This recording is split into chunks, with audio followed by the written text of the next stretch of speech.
Magandang umaga. Papasok na ulit kami sa trabaho. Sobrang lamig pa rin dito, kaya hindi pwedeng hindi ka maglalagay nito kasi siguradong mamumutok yung labi mo. At nandito na naman nga kami sa aming beloved workplace. Excited na nga akong magtrabaho. Di tulad ng iba dyan, di pa nakakapasok. Gusto na agad umuwi. Kagabi lang bumaba kami sa elevator na to. Ngayon, nandito na naman kami sa taas. Oh, ano pang hinihintay mo dyan? Trabaho na tayo!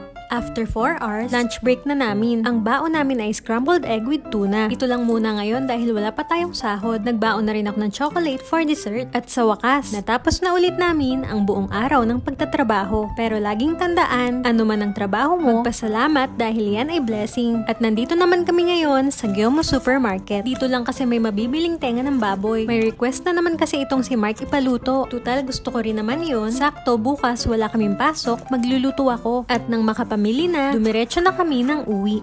Para naman ngayong dinner, niluto ko na lang tong marinated hormone na binili ko nung isang araw. Kung may isaw sa Pinas, ganito naman yung version nila nun dito. Pero pag kumakain kami nito, lagi namin tong binabalot sa lettuce. Para naman kunyari, healthy tayo. At yun na nga ang nangyari sa buong araw namin. Bye!